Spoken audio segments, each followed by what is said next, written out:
submitted abstracts and research, and then also the faculty that support them in doing that research, because I do think that's extremely important to supplement, you know, your undergraduate education. Of course, thanks you to Dr. Davis for moderating and utilizing his Zoom skills, technology skills, and of course, maybe introducing some of our students to the Eagles tonight. So that's always positive.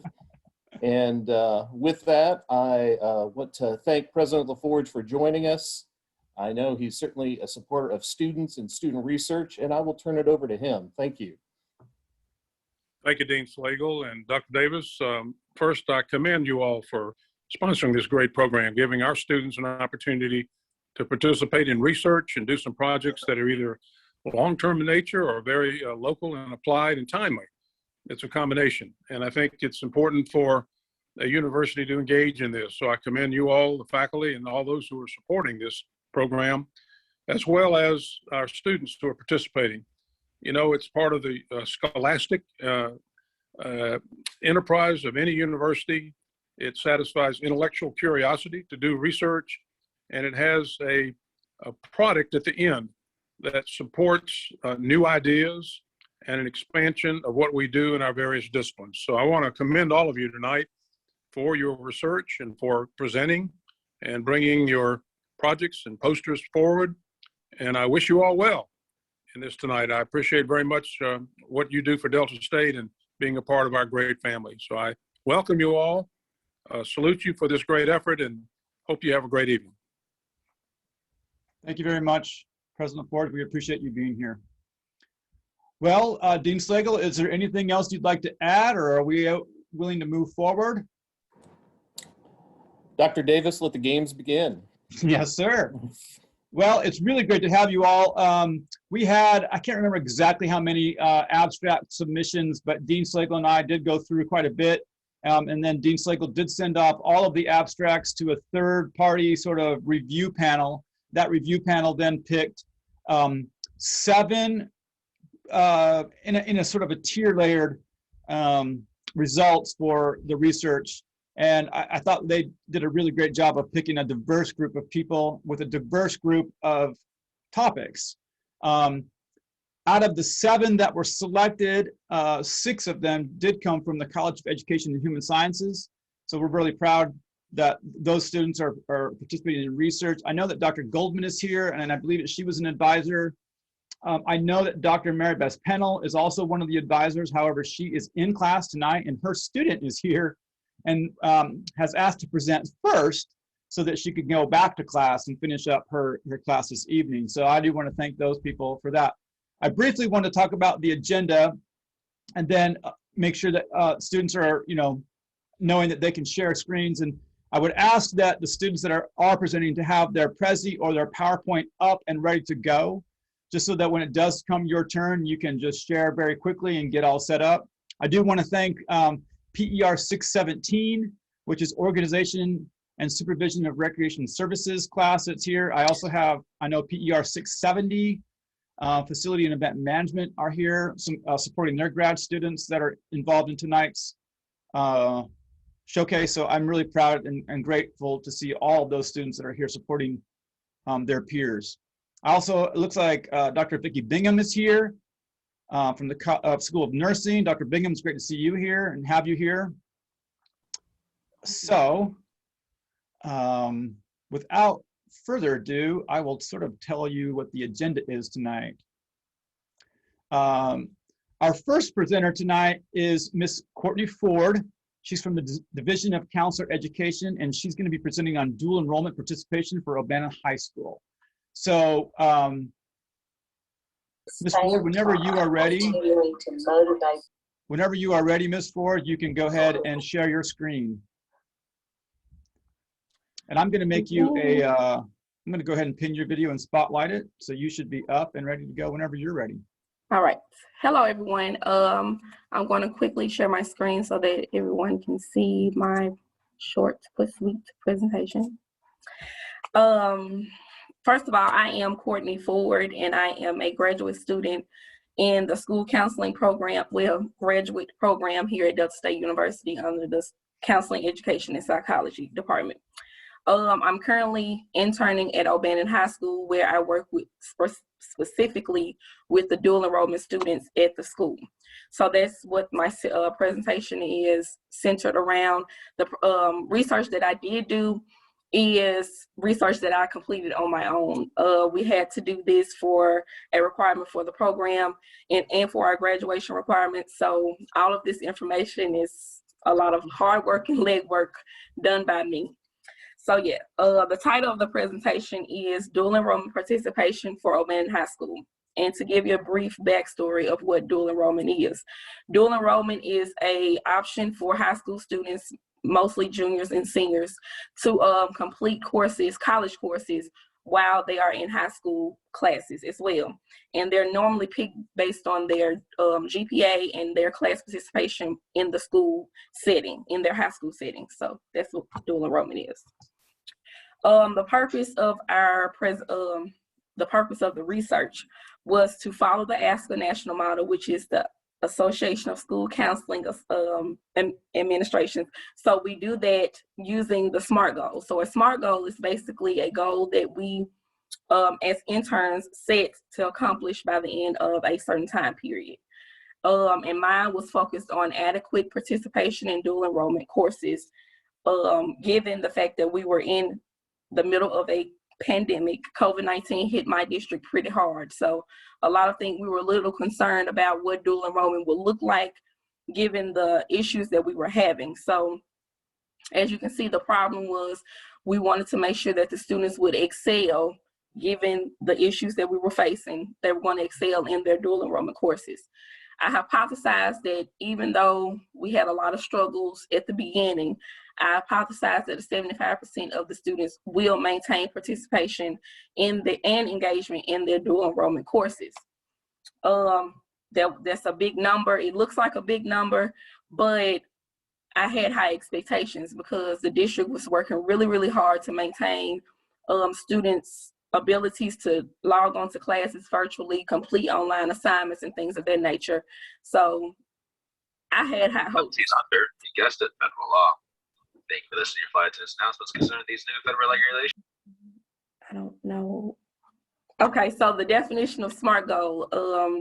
SMART, the S stands for a specific issue, and in this case was making sure that the students maintain participation and engagement with dual enrollment.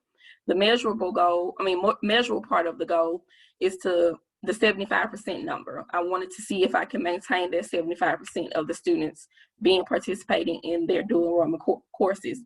How will I attain, or how would I check to see if these students were doing what they're supposed to be doing? And I'll go into that in a little bit in my procedures. R is, of course, the results that we found, and the T is the time specific and how long the research was going to last. So the procedure is that I call parents every week and I talk to parents weekly about the expectations and the goals that we have for the students. I logged a lot of my updates and concerns in a Google Sheet so that the parents, as well as my intern supervisor, can see what was being discussed with the students. I emailed a lot of my students with assistance, like study tips, things that they can do within their courses to maintain. We talked a lot about what it meant to be attentive, even though we were virtual. We did a lot of emailing back and forth, so that's what I provided the assistance to do that. And I reminded students of important updates, such as like when their midterms and finals were, making sure that they were on task for completing papers and assignments and all of the things. So most of the information was done over the phone and through email, given the fact that we were in the middle of COVID. This is a graph to show the participation over time. We started in August with about 30 students enrolled in dual enrollment. With that, I had students to sign into a Google Sheet to show that they were actively participating at the beginning of the semester. Over time, they logged into the same Google Sheet, and I called the same parents over time. We had a lot of mix-ups, a lot of things going wrong with the dual enrollment, so I lost some. So I lost 4 students between August and November. And by doing that, the phone calls, the emails, and checking in, I hypothesized that I wanted 75% of my students to maintain, but overall I had about 87% of my students to maintain their dual enrollment. So I surpassed my goal, and I was very excited about it because it was hard. It was hard to stay on task with those kids, but we did it, and the kids were very excited. Most of them passed all of their classes with A's. So it was just really, really good to see that I had that much of an impact on them during their participation in dual enrollment. And that's pretty much it. Do I have any questions? Hey, Courtney, I have a question for you. Sure. Well, first of all, congratulations on surpassing your goal. I'm sure Thank that you. was challenging at times. I'm interested in, so you made all the calls to the parents, correct? Yes. So what was a reaction to that? I would imagine you get all sorts of reactions when you talk to parents. Could you tell us a little bit more about that? Talking to my parents was very, very interesting, to say the least. I don't know if they had opportunities to talk with other people as much as they was expecting to talk to me. Being that we were in the middle of the COVID pandemic, I talked to my intern supervisor and I told her, we got to get on the phone. We have to talk to these people. So by doing that, the parents were kind of excited about it. They really didn't seem too upset about anything. They were very attentive. They were excited to know that I was caring enough to make these phone calls. I called them every week, literally every Friday at the same time. And it was 30 kids. So I called them every week and they were really excited about it. They talked to me. They shared a lot of things with me. They shared all the students' accomplishments over time. It was just really good. It was a good experience to be able to talk to that many parents about different things, about different students and different issues. And by talking to them, they were able to not feel so frustrated, because at one point they were really frustrated about the dual enrollment, but because they were able to talk to me and release all of those issues and feelings, it was like a smooth process for them. So it was a good experience. Great, thank you. You're welcome. Anybody else?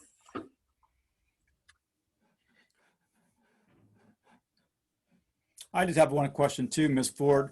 What Sure. are you finding that most of the students are dual enrolling in? Most of the kids are in art appreciation. I have a lot of students in psychology. I have a lot of kids that were in biology. I had a lot of them in those classes. Public communication was another one. So those were my top 4. And most of them were doing like 2 classes at once. So they were either in the oral communications class and like an art appreciation, or they were like in art appreciation and psychology. So they had like different levels of things that they were doing. And out of curiosity, are some of those students considering coming to a 4-year institution, or are they more or less looking to go into a 2-year first and then transition, or have they really said? We're talking to them. Most of them are trying to do the 2-year, then venture off into the 4-year institutions. And this is most of their reasons is because they feel a little nervous about what's to come. Like they only got a snippet of it because with COVID, a lot of the stuff was like a little restricted. Most of it was fast paced.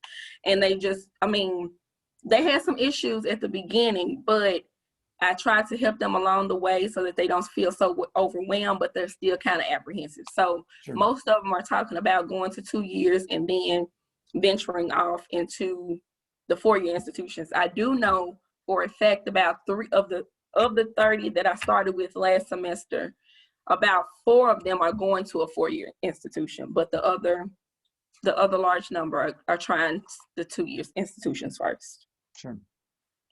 That's great. Well, your research was really interesting and very well put together. Thank you very much. Thank Does you. anyone else have any questions for Ms. Ford about dual enrollment participation for O'Bannon High School? Going once, going twice. Well, thank you very much, Ms. Ford. We know that you're about to leave and go ahead and go back to Dr. Mary Beth's panel's class. So we appreciate your both letting you come and visit with us. So we appreciate it. Thanks so much. Thank you. Good job. Next up, as you see on the agenda, is Miss Hannah Bell, live from Starkville, Mississippi. And her title of her research is Black Faces and White Spaces, Changing the Faces of Rock Climbers. I'm going to go ahead and allow you to share screens whenever you're ready, Ms. Bell. Awesome, thank you.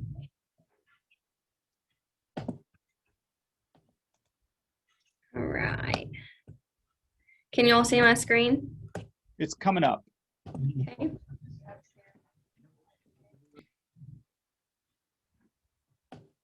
Is it there now?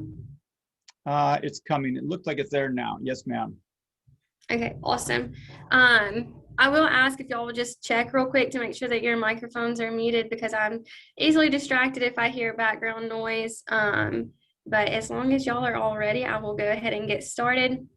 My name is Hannah Bell. I am getting my master's at Delta State in sports management. I did my research project on Black faces and white spaces, changing the faces of rock climbers. And on this project with me was Dr. Todd Davis.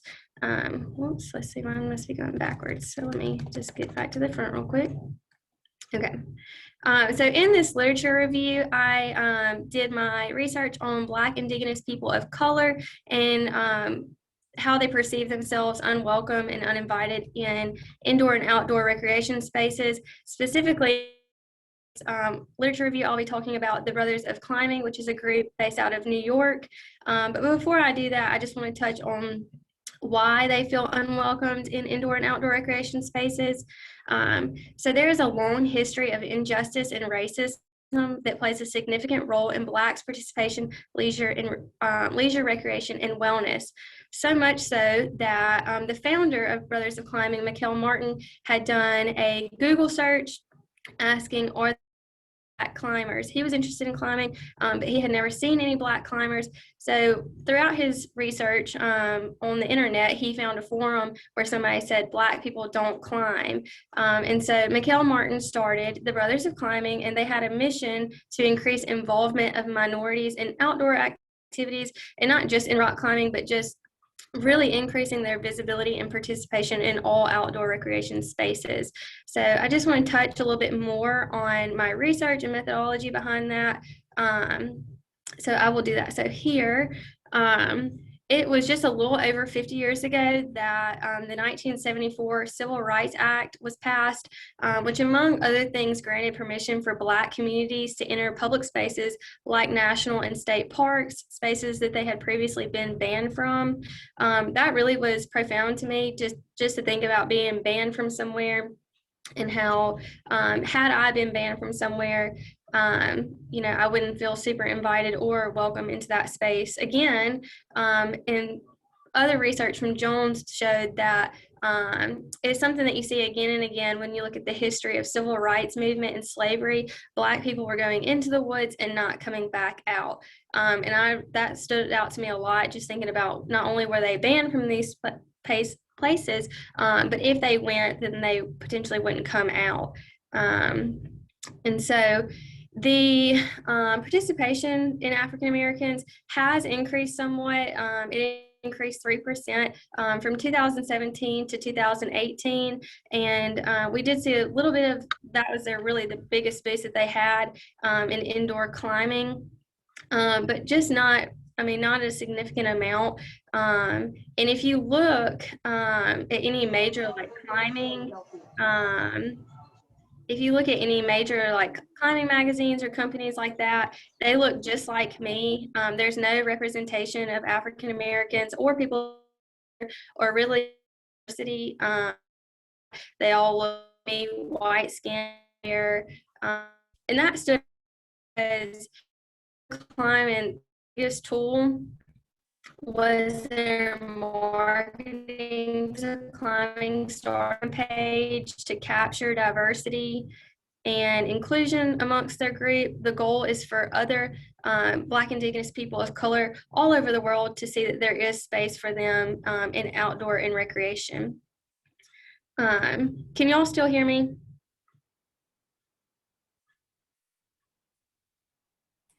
Yes, we can. Okay, I think popped up saying that there was lost connection, so I just wanted to make sure that y'all were still there. Okay, so this is a picture on their Instagram page, which I love this picture a lot because it just shows representation of color, and he has all of his gear, and he just looks like he deserves to be there, and he just looks so happy, and I just really liked that picture a lot. And another picture that I really liked a lot is this African American female here. She just looks so happy and has so much joy in her face. And when I think back to that 1974 Civil Rights Act, I just think, wow, like 50 years ago, she was not invited into this space. And if she did go, then she wouldn't be able to come back out. And so this picture really stood out to me a lot, thinking about like she's there and she's enjoying that moment, and she belongs and deserves to be there. So I really liked that picture a lot. And then here is a group picture of the Brothers of Climbing. I like this picture a lot as well because this is just a group of all of them together, of male and females, diverse group. You can see there's some Asians on that front row, and just intermingled throughout them. So I really found this picture to be very powerful, along with all the others. And they're just going along with their main goal of recreation supposed to be fun, and they should be allowed to be in outdoor spaces. And so this picture really stood out to me in how they increase their visibility and participation in outdoor spaces. And as a female in this field, my goal is to make sure that I'm incorporating diverse and inclusion, equity, especially because here in Mississippi, we don't see a whole lot of that. So let's see if it'll let me pan back out. Yep, there we go. But at this, if y'all have any questions, I'd be happy to answer them. Hi, Hannah. I'll start it off. How did you happen to pick rock climbing as a topic? If certainly the broader topic is extremely important, being studied in a lot of different facets, but I'm just curious how rock climbing came on your radar. Well, I think initially it started off with just the like diversity, inclusion, equity. I've always enjoyed that topic, and I've always enjoyed highlighting that topic. But I actually had a discussion board for school that was about the Brothers of Climbing, and when I had to create this project, I just kept thinking back to that. So that was really how I got into the rock climbing aspect of it. Okay, thank you. Yeah. I had a question for you. So in outdoor rec in general, we know that a major barrier or boundary is affordability. And so, you know, outside of just representation within like mass media, within rec in general, what are some things that you think that we could do to overcome those barriers as far as engagement? Yeah, that's a great question. So I think as a community, that's a kind of broad thing, but I think that these groups that I'm mentioning here, they did a great job of incorporating those that may not be able to afford it. So if I didn't read this off of my research poster, but it is on there. There's a place in Memphis called Memphis Rocks, and they do that. It's kind of a pay, if you can come and you can pay, they have like a price that's recommended. But if you can't pay, they still allow you to do the facility. So I think that that would be a great way for any community to adapt that, is to say like, hey, there are plenty of people amongst our community that can pay for this. So if they can pay, and if they can't, hopefully that they could fund based off of the others. And I know people that have specifically gone to the Memphis Rocks, and they pay a little bit more than what the recommended price is, just because they want the others that aren't able to afford it to come. Great, thank you. Yeah, thank you. I see the chat. Hannah, you have a question coming in from Brianna. She asks you, do you think the lack of access to climbing resources around places like in the South is a factor for the lack of those of color to climb in our area? She alludes to the sense that most climbing places that she would recognize would be out west, like Colorado, Arizona, etc. Okay. I don't think that there's necessarily a lack of resources of places to climb in the South, because we do have, you know, like Chattanooga and different places like that. I think that we have places in the South that you can climb. I think the flip side of that is African Americans and people of color don't have the same resources that maybe someone like me has, as far as, like I mentioned, there's a lot of publicity and things like that that feature white people on magazines and things like that. And I think that as a white female, it's important to note that I may have more resources than somebody else may have in an underprivileged area or something like that, to know where these areas are at, if that makes sense. Did I answer your question? I think so. She said thank you. And I would just like to add to a little bit of Ms. Bell's conversation about the access. And I think sometimes, you're right, Brianna, about the lack of accessible places. One thing that I would like to point out that Hannah did talk a little bit about was the indoor climbing. And we do see indoor climbing facilities at some of our major institutions, even in Mississippi. I know that Starkville and the Sanderson Center has a pretty large scale indoor climbing center. The University of Southern Mississippi has an indoor climbing center. There's one even in New Orleans. And so, I mean, there are indoor places, but I think, like Hannah has suggested and in her research showed, that sometimes it's just difficult to showcase the people and the populations that are in these places, because they typically are not those of color. They are typically white males or white females. They're sometimes affluent, you know, middle age range. Even our climbing centers at our universities are very underutilized. I will also segue that conversation with a little bit of what you brought up, Brianna, to the fact that we don't have a lot of outdoor spaces. So what is sometimes the purpose of doing an indoor space like climbing if you can't really do the, you know, the outside part? Typically the indoor spaces are for training and preparation, and then you sort of take those skills and go out. So I do agree with you that some of the resources are lacking in the Deep South. But like Hannah did say, around the Tennessee line and up, we do have some pretty adequate spaces. Even just west of Memphis is a place called Jamestown. And it's at the base of the Ozarks, and it's about 2.5, 3 hours from Cleveland, Mississippi. And it is a very accessible, privately owned rock climbing crag, they call it, with equal access. We have seen some Memphis Rocks participants go to that Jamestown area and climb, and it has been a really unique experience. So, but I agree with Dr. Goldman and Brianna, there is some barriers, certainly monetarily, systemically, and accessibility that do play a part in that. But I do applaud your research, Hannah. It was really great. Good job. Thank Does you. anyone else have any questions? They're letting you off the hook, Hannah. I know, I can't believe it. Good job, and thanks for coming tonight. Thank you. I appreciate y'all having me. Next on our agenda is Hannah Pinter. I don't know, did Hannah Pinter end up popping in? I was going to give her a chance. We'll check back with her in a minute or two if she does pop in. If that's the case, though, we'll move into Christian Johnston.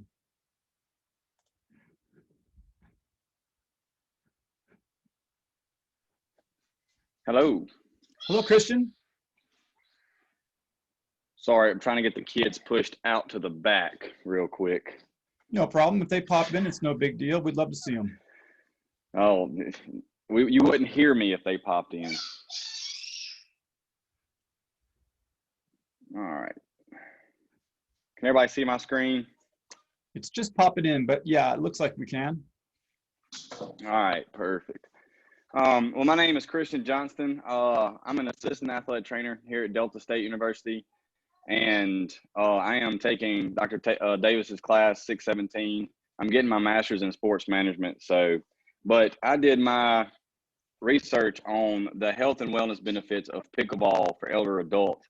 So activity is one of those things that is just something that's very, very important. It's been proven over and over that it helps with just a multitude of health issues that we do have. And one thing that comes out is the elderly community, because the older we get, the more or the less active we're actually going to be, especially after retirement. And so only 16% of elders like 65 and older actually meet the CDC requirements of 150 minutes of moderate exercise per week. And with that low rate of exercise, you know, that comes just a lot of health issues that comes with it. And then, you know, depression is one of those things that's a major issue, and it's an underseen issue. So you got 68% actually, you know little to anything about depression. And then 50% of those actually just think the signs of depression actually is just a normal thing that happens the older you get. And then the scarier part about that was 64% of them actually have those signs of depression and are late onset depression. And with physical activity has been shown to actually help with signs of depression to decrease those effects. So that's where pickleball actually kind of picked up, is being here at Delta State. There we have a group of us that play pickleball pretty regularly. So just kind of knowing that is one of those things. And the more I dug into it, the more I realized that 71% of the daily participants of pickleball are actually retired individuals. And it's really beneficial because it's a small court, so it's not as big. So pickleball is a mixture of badminton, table tennis, and tennis. So with that, it pretty much has a tennis court, but it's not as wide and as long as a tennis court. And it kind of plays like badminton and table tennis combined. So with the small court, you don't have to be super mobile to get around to actually compete. So you're able to continue to, continue to move around and keep your heart rate at what the CDC requires for moderate activity, with that being 40 to 60%. And people playing pickleball actually keep their heart rate max at 50 to 70%, which is really good, especially for the slight play that we have. So what can pickleball actually bring is it actually helps. So like with the older we get, you know, depression comes on. Is like when we retire, we have like a lack of purpose. We don't go to work anymore. There's really no reason to get up and get about. We don't get the physical activity that we normally would of even going out. So we're not walking as much as we would. We're not going and moving. And then we're not even getting any social activity as much as we would even when we went to work. So we're just kind of, they more stay inside or stay to themselves and stuff like that. And then they, you know, if you go to a nursing home, you're really not being social. They're pretty much in a room the whole time. So with pickleball, this actually gives them a community. It's a pickleball community that's going to increase their social activity. And then they're going to play in pickleball. They're going to get the physical activity they need. And with the bigger community, the more, you know, the more social they're able to be. So that is a wonderful thing. So it's a bunch of benefits that actually comes with it. And it is something that has increased since it began in the backyard in 1965. So it's just continued to grow and grow and grow. The only issue is most people that do play this are people who have a higher education. A lot of times, most people are going to find this sport out in college. I mean, I didn't really, even coming to college, didn't recognize it until I got a job here. And then we were talking about just doing something that was some kind of physical activity, because not everybody just wants to go for a run or lift weights, but everybody's trying to get that physical activity to burn those calories. And pickleball was one of those things we just kind of started and fell in love with, and it's just come to grow. So it's a very good beneficial, but the only problem, another problem is it's the cost. So to start courts is fairly expensive. If you're going to do one from scratch, it's going to cost you roughly around $70,000 to $80,000 to get a 3-court to 6-court pickleball court. So it can get fairly expensive. But a good thing is if you do have tennis courts nearby that aren't being used, or even if they are being used, you can kind of separate. You can get portable nets for it that are pretty cheap, and then the paint and the lines and stuff like that is not really as expensive. So you can kind of get it going, but it's just one of those things that is not well known, kind of still hidden in the college and the retired communities. So, but that, I mean, that's pretty much pickleball. I mean, it's just something that is able to get people active and not have to think about saying, hey, let's go to the gym. So do I have any questions about it, about that?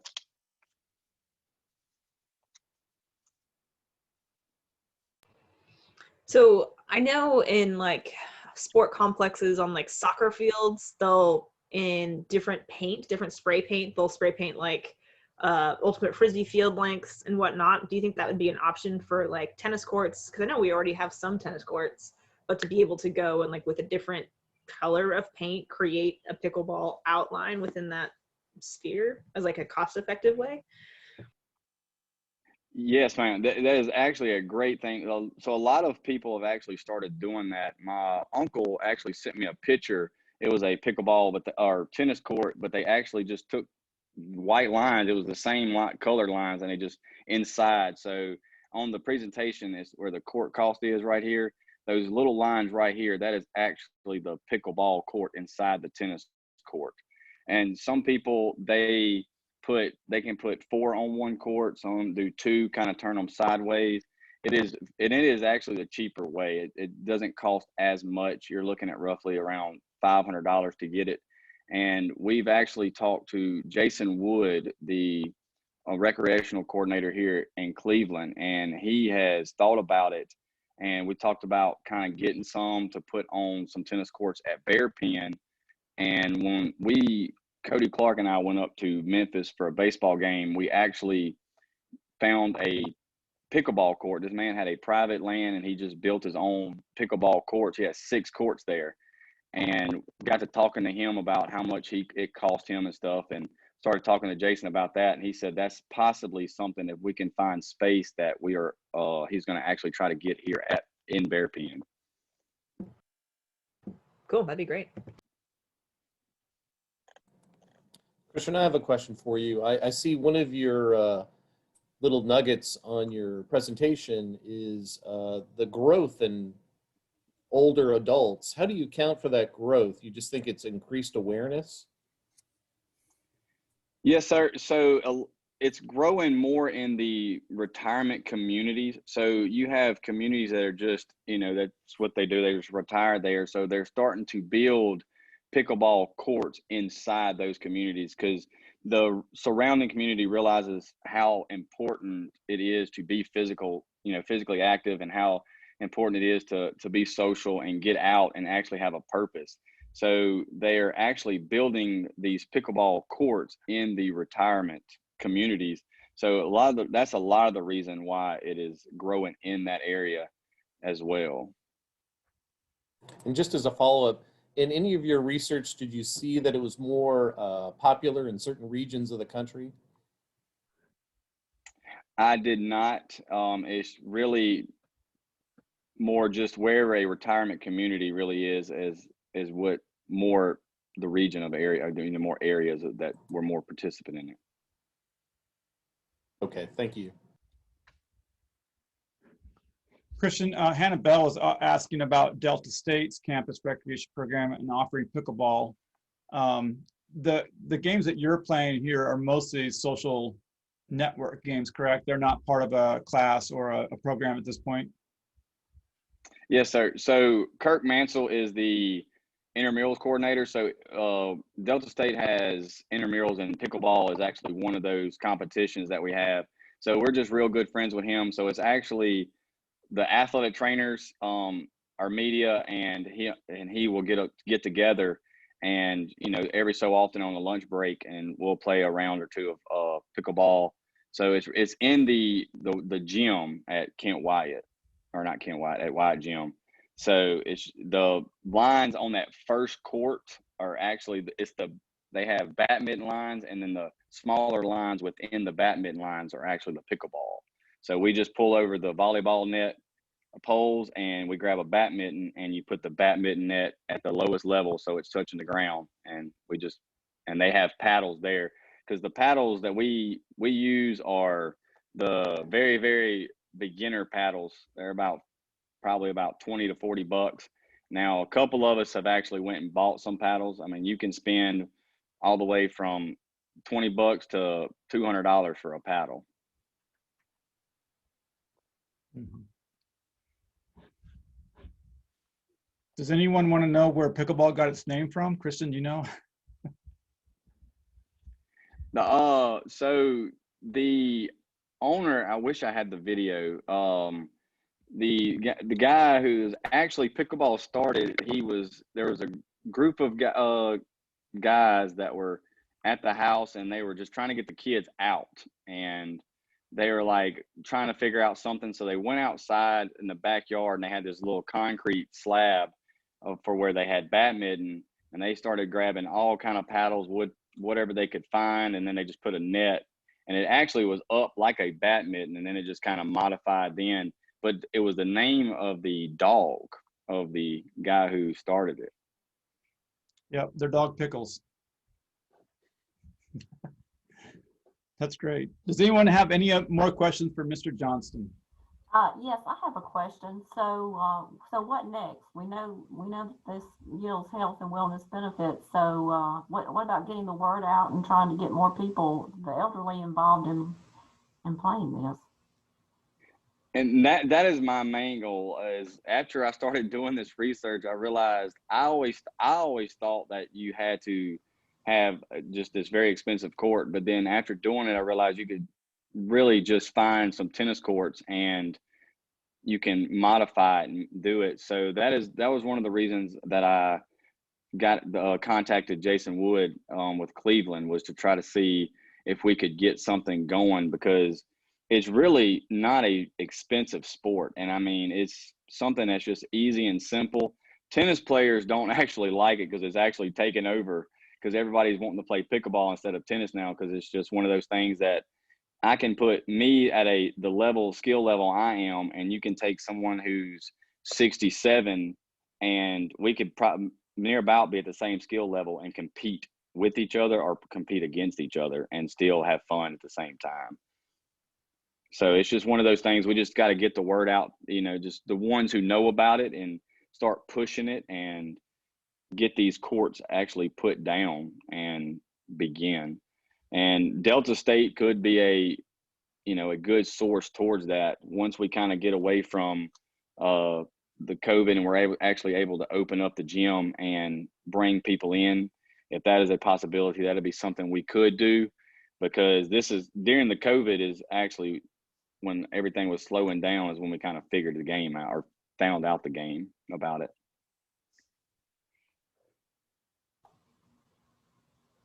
Great questions. Anyone else? Any questions from our student population that you might be curious about? Or do I have to start calling on names? No, I'm just teasing. That's great. Great job, Christian. Thank you. Yes. Mm-hmm.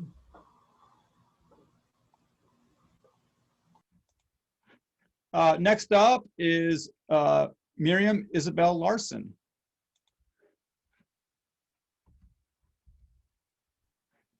All right.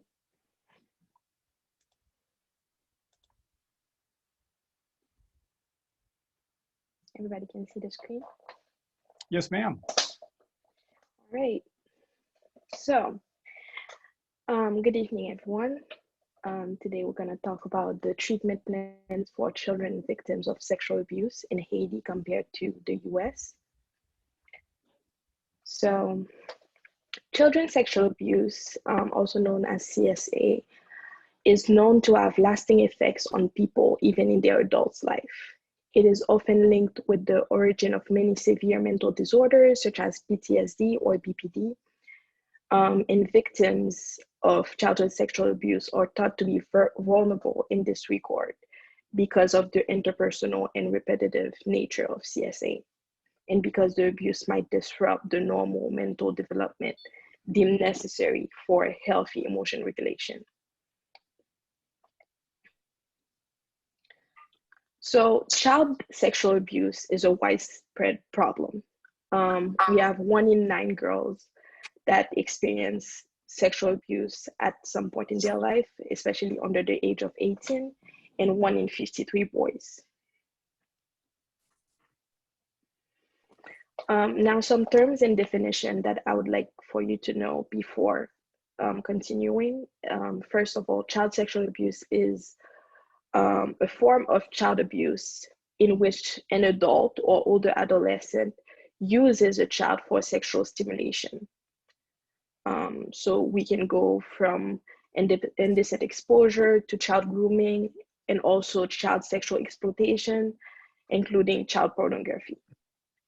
So some of the treatments that they usually use for victims are EMDR and PE. So EMDR is eye movement desensitization and reprocessing. It's a psychotherapy treatment that was originally designed to alleviate the stress associated with traumatic memories. And PE is prolonged exposure therapy. And it is a form of behavior therapy and cognitive behavioral therapy designed to treat post-traumatic stress disorder. Yeah. And then we know many victims of child sexual abuse actually suffer from PTSD, which is a disorder in which a person has difficulty recovering after experiencing or witnessing a terrifying event. We're also going to talk about rest effects, which is a term that cannot be translated. That's why I'm saying it in Creole. So rest effects represent a child in Haiti who is sent by their parents to work for a host household as a domestic servant because the parents lack the resources required to support the child. So some noteworthy findings that were done in this research. First, the United States, even if we know that all the negative effects of child sexual abuse, the treatments are not usually targeted specifically for children right after the trauma happened. So we have a lot of research that says that the family is really important in supporting the child after the trauma happened. Also, we have treatment plans for patients who usually do EMDR, as I said before, and prolonged exposure therapy, and they are effective treatment. However, due to the more complex symptom profile that patients with a history of child sexual abuse are likely to display, it has been argued that conventional trauma-focused therapy are less suitable for this targeted group. Now in Haiti, on the other hand, people who actually use any type of treatment are scarce. It is generally assumed that individuals will get better with prayers or that there are no negative effects on victims. These differences are all mostly due to a cultural and economical development, which are different in Haiti compared to the US. Also, this is due to a lack of awareness on these topics in Haiti, here where mental illness are considered necessary only, mental illness treatments are considered necessary only in cases of psychosis. So future suggestions. With all this research, I'm mostly calling out for more research on this subject because, as we can see, it's worthy. So how can Haiti improve over the population views about mental health, especially with childhood sexual trauma, while providing correct treatments for victims should be a priority for both Haiti and the US? These are all questions that I hope that you all can carry in your lives and think about. And I hope there will be more research about that in the future. Is there any questions?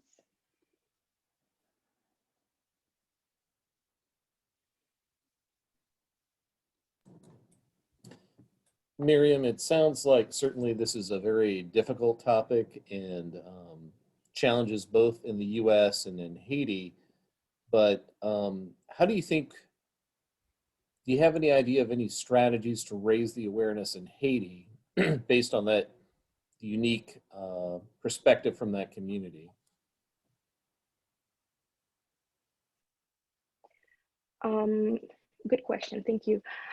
So for Haiti, I think it's important for us to start by raising awareness about mental illness in general. And as you can see, Restavex in general, which are the main victims of sexual abuse in Haiti, should be protected because it's literally child slavery that's happening here.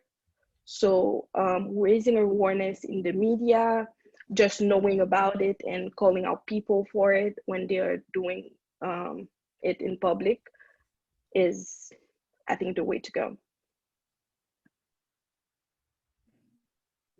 And just as a quick follow-up question, how common is it in Haiti for those children in the home because of the family situation they can't afford payments? It is very common. I'm gonna show this statistics here. So you can see here, they say females and males who had ever been Restavex were more likely to experience sexual, physical, and emotional violence in childhood compared to those who had never been Restavex. And Restavex are very common in Haiti in general. Almost everybody in their home has some type of children working there. So it is very common. Thank you.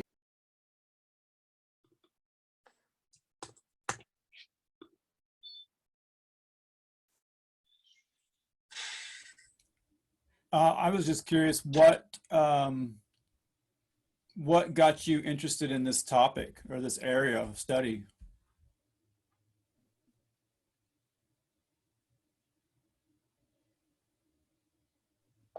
So what got me interested in this subject is, one, I was always interested in mental illness, especially in Haiti. I always did research, especially being interested in psychology and being a therapist, hopefully being a therapist later. And because of that, I had a lot of people, children or adolescents, confessing to me their experiences, which alarmed me because most people that would confess those things were children at the time of the abuse. Mm. So that really brought a passion for this. Yeah, it's very sensitive and very,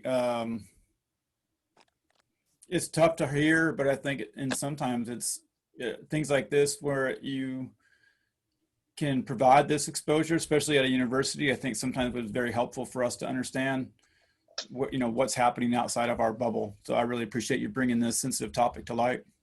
Thank you. Any other questions for Ms. Larson?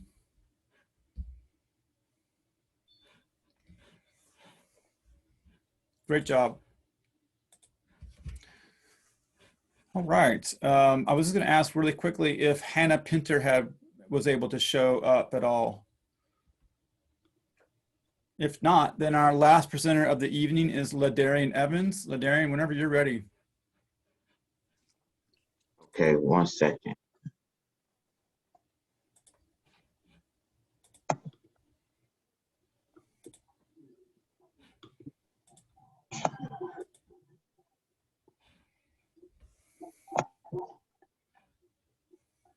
Can you all see everything? It's coming up. Okay, okay.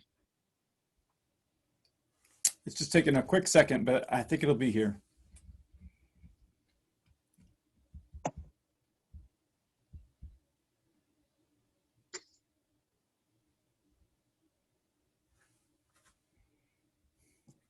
Okay. Are we all good now? Yep, it's here. Okay, okay. My name is Ladarian Evans, and the title of my research project is Participation Decline in Youth Sports. And chose this project because I volunteered this past semester and previous semesters in my hometown, and I just saw the lack of participation among the youth, and it intrigued me to when the opportunity came to do research into things of why the youth are not participating as much. And yes, and I'm in the field of health and physical education as well, and my major is sports management.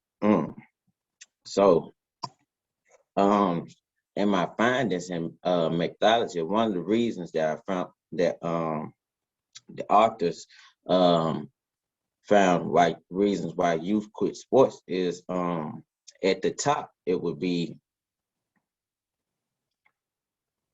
at the top is hold on, I got my stuff, notes and stuff. As you can see, indolence, injury, and social are all reasons as to why students quit, why youth quit sports. And the bottom would be social, not having the amount of social time to be with friends. It so demanding, the process of youth sports and the time consuming, so demanding, take away from kids. Wanting to participate in indolence, just being lazy as well, is another reason why youth quit sports, as well as injuries. Injuries are a big part as well. Being so young, having to deal with injuries and trying to bounce back from sports, it's pretty hard for the youth. As well, another part of my research and findings that I found are the top 3 perceived consequences of failure among youth. And all 9 of the youth that was interviewed in this article all agreed that low self-confidence, no sense of achievement, and negative emotions were all 3 reasons as to why were 3 consequences of failure among youth. All of them felt the same way. So that's an interesting finding as well. Suggestions on things that we could do just to make it more fun and attractive for the youth. It is important as parents and coaches that we understand for kids being involved in the youth sports, to know that it's mainly all about them having fun. We stress more fun, and then we develop the social skills that they and life skills that they can gain from being involved in youth sports and being around their peers and learning how to interact with each other and things of that nature. So that's suggestions on how we could just make things better to improve the involvement of youth in youth sports, because youth sports can be so helpful for the youth, keep them active. Like I said before, they learn social skills and how to interact with their peers, social skills and life skills, as well as skills of playing sports. And sports, I look at sports as something that can bring people of all races together as well. So it just gives the youth another learning lesson without having to be in the classroom. As I would say, a learning lesson without having to be in the classroom. So that's my presentation. Do I have any questions? Yeah, great presentation. I was wondering, do you think there's any difference between youth who are doing team sports versus youth who are doing like individual sports, like golf or, track, where it's less like team oriented? Do you think it's overall a total decline? I think that it's an overall total decline, because even though sports like golf and tennis are individual sports, there can still be a lot of pressure from outside forces, such as parents or coaches, who sometimes try to live their dreams through the kids, and the kids just want to be involved to just have fun and learn new skills and things of that nature. I think, as a college coach, I see that all the time, guys just having such a low self-confidence. And I think that's a great point. It does start at a young age, and that just carries over. A lot of guys have a hard time getting over that. Yeah, they do. And that's why it's important for us in the youth level to instill the confidence in them early and allow them to have fun and grow into becoming a great athlete and things of that nature. But basically letting them develop the self-confidence to perform at a high level and things of that nature first, before we just automatically tell them that you have to be this great this early and things of that nature. No, that's for sure. I know a lot of professional teams, a lot of college teams, they hire, mental coaches, just work on that. Exactly. Just to train them guys, and boost your confidence. Right now, we're doing player meetings, and a lot of our guys, one thing they got to work on, they all said, my self-confidence, I just got more confidence. And like I said, I think it's a great point. That starts in the youth. And that's why, I think another thing too, I don't know if you know this, but, when kids, they get bullied or something, when they're young, and they don't want to play sports because that guy's bullying them. And, I coached in high school for a year, and I saw that, guys, and they had tight friend groups. And if you weren't in their friend group, they didn't want to play. I encountered that as well. This past semester, helping coach back in my old high school, and you could see that the cliques, like you said, that those certain players, where if you weren't in that friend group already, that they didn't want to play with other guys, and they bullied or shunned other guys away to try to keep them from being involved with the team or in the sport. No, that's a great point. That was really good. That was a good presentation. Thank you so much for sharing that. Thank you so much. Darren, do you have a couple of questions? One of the questions from the audience, Brianna, she's asked, do you think that the pandemic may have an impact in participation in sports in the future or this past year?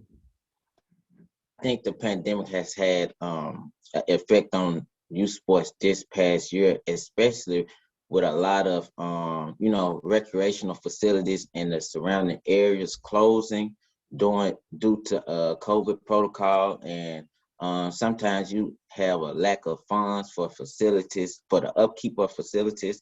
Mm-hmm. I know in my hometown, they just started to our youth programs to get back up. We just had a couple of games, but within the past year, the facilities were closed due to COVID and things of that nature.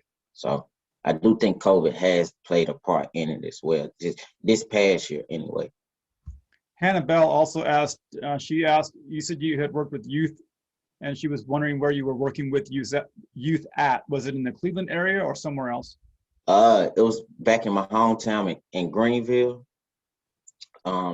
I worked with the middle school team at my old high school, as well as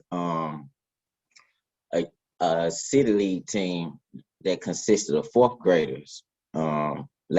Year before the pandemic had hit, and I worked with city league team basketball team with fourth graders. Dustin Lott asked, he's anxious to know if some of these residual effects from the pandemic will impact sports participation. And I think you sort of answered that you believe that it might have something to do with it in the future. Also, Eric Diamond asked, do you think the participation trophies have negatively affected youth involvement? Could you repeat the question again? I can't. He asked if you think that participation trophies have negatively affected youth participation involvement. Yes, I do. I do not. I personally feel like participation. I feel like I do not. No, I take that back. I do not feel like participation trophies have affected it negatively, but because in the sense of at a younger age within youth, it's important first to stress that kids have fun and also learn and understand the skill in the sport that they're playing, because so many times we try to develop our youth so early to be so great, to sometimes they peak early, they fall out of love with the game early, and they want to be involved in other things. So it's best to try to always allow them to have fun while they're developing those skills with whatever sport that they're playing, and just allow and I feel like the participation gives them more. The participation trophies give some motivation to keep going and try to come back and be better next year, or it piques their interest and motivates them a little more in a sense. I got another question. What do you think what do you think needs to be done, or we can do to, get those participation, back rising up, youth sports, on the rise again?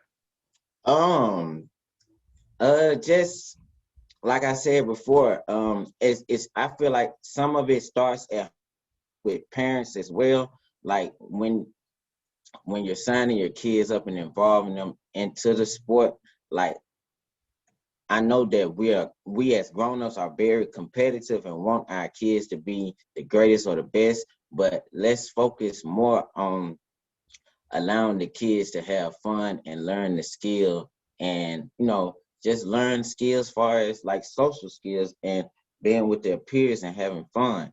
And in the coaching aspect too, I feel as if it's important for coaches to not stress so much being perfect all the time at practice, especially within the youth realm, just to allow them to, grow into who they are and, developing the skills, because we got to understand and learn that these are still youth and kids. They growing and their brains are still maturing, their body still maturing. So it's best that we do, as coaches, they don't exert the youth, they allow them to have fun, but still teach them the necessary skills to be good at the sport as well, and teach them social and life skills. Like you said, like we both said, that we've seen players sometimes shun other players from trying to play, or bully players to not to play, things of that nature. Just teach them the involvement of together and having fun, and just being nice. So I feel like those are some of the things we could do. Thank you. Ladarian, when you were younger, did you have the opportunity to participate in youth sports? Yes, I did. I played in youth sports from the time I was probably 6 years old. I played baseball, Pop Warner football, basketball. I was involved in all. That's how I met a lot of great people and mentors and coaches throughout my childhood growing up. Well, in that you've already answered my follow-up question, because I was going to ask how that experience affected you, but what a great way to make those connections. Thank you. Any other I questions? do have a question on the participation. Do you think that we actually focus too much on those three main sports of football, basketball, I guess baseball / softball in that aspect? Here in America, I know, because I feel like we just focus too much on those three sports, because there's so many other sports out there that isn't really publicized. I mean, for instance, my mother is an archery coach where I went to high school. They have 4 state championships, and has been offered or asked to come to nationals twice, and it is still really not seen as a sport versus the football team that can't win a game, and the basketball team that can't make the playoffs, and the baseball team that ain't had a winning season in 3 years. So, like, what is your thoughts on? Do you think that is something, like, we're just focused on three main sports, those main sports, or is there something we can do on that? I do see how that can be a problem, or how here in the U.S. that that is a big focus because we have, you know, professional sports like Major League Baseball, the NFL and the NBA, but I think that we should put more emphasis towards other sports like archery. I feel like tennis, sports like tennis, golf, all those individualized sports, we should definitely like throw more emphasis on those sports as well because um, everybody doesn't have great athleticism or explosion or things of that nature, but you still can learn skills like archery or skill like golf or tennis and enjoy it and have fun. So I do think that we as adults and the community should really push the pavement to try to emphasize more of those sports that are not getting the publicity that sports like basketball or football or baseball get. I definitely think so. I think we will see more participation too as well if we did decide to emphasize those sports more, because you would get some kids who probably thought that they were good enough to play sports like the three main sports that you named, and they might want to take an interest into a sport like archery and see if they could learn that skill and become great at that. So I do think we should push the pavement and emphasize other sports as well.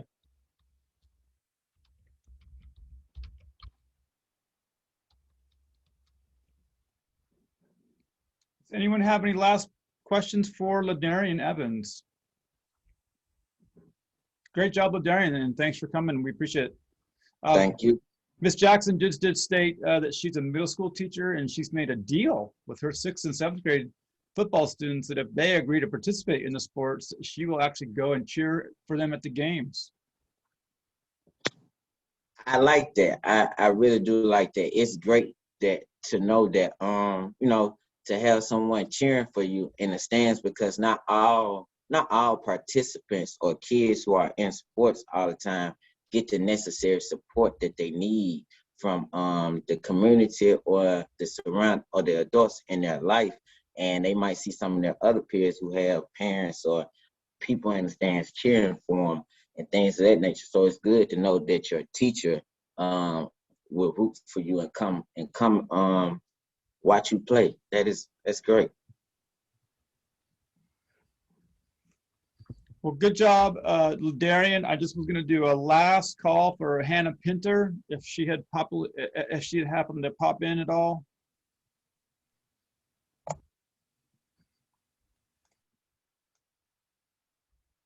All right. Well, is there any last questions for any of the presenters? If you had a chance to think about something, or if there was anybody that you would like to ask one last final question, call them onto the spot, you're more than welcome to do so.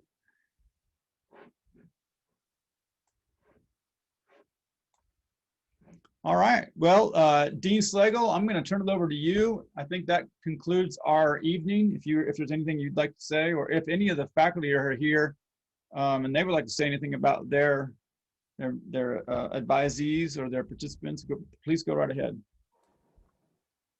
Let me just take a pause and see if any of our deans or faculty members have any ending comments before I say anything.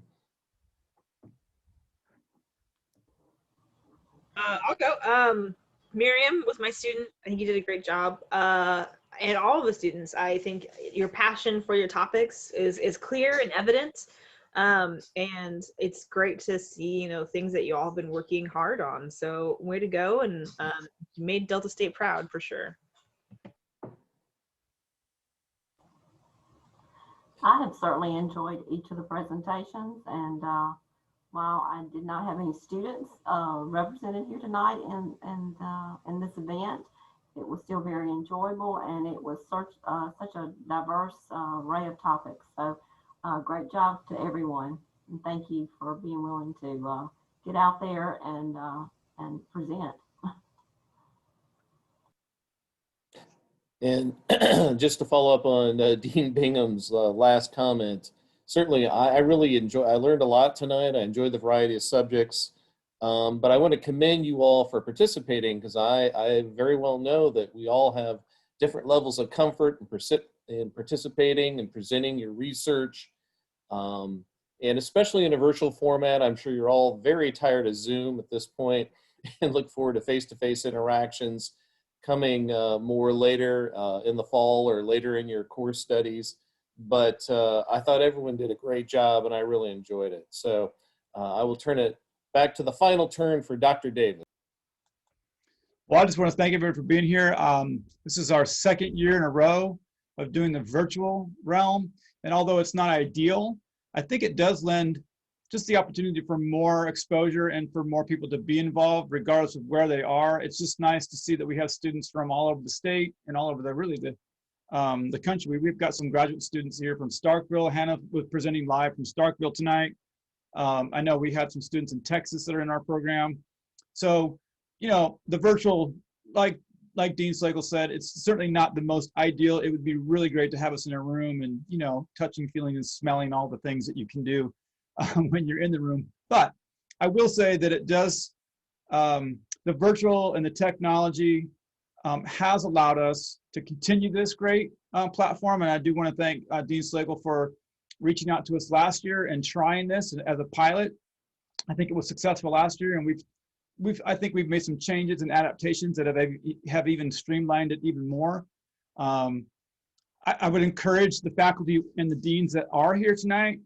I do think we have even more opportunity to reach out to more divisions and encourage more research in this area, because I do think that it is a unique opportunity to share research in a more dynamic and vivid way to a wider audience. So if we can include, you know, more divisions, I think it's great to see all the different pieces of research out there that's being done. It was great to hear, and it's great to see everybody, like, you know, talk about their stuff, like Dr. Goldman said, very passionately, because you really have invested a large amount of time, you know, doing this process. My students started literally in January.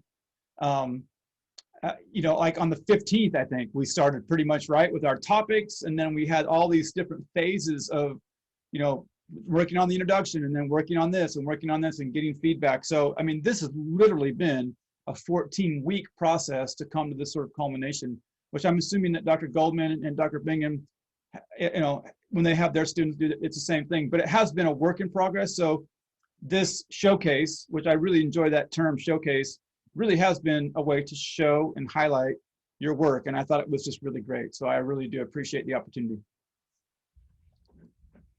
And to all those just one final, I'm sorry, Dr. Davis. No, let me just make one final observation that I could see maybe just a little nerves in some people as you started to present, but it was interesting as you went along. And I think almost universally, as we started asking questions, people became more comfortable. And I think that's just another reason to ask you to continue to do that research, to continue to be involved in poster sessions and presentations, because regardless if you're going into research or coaching or teaching or anything else, I think that will just serve you better as you move down the line. So again, congratulations to all of you. Good job. Well, folks, that will do it for our 2021 Delta State Research Showcase. I want to thank all the participants. I want to thank all the faculty and staff and deans that showed up tonight, and all the students that showed up to support their peers. Thank you all so much for taking the time out of your evening. Have a great rest of your week.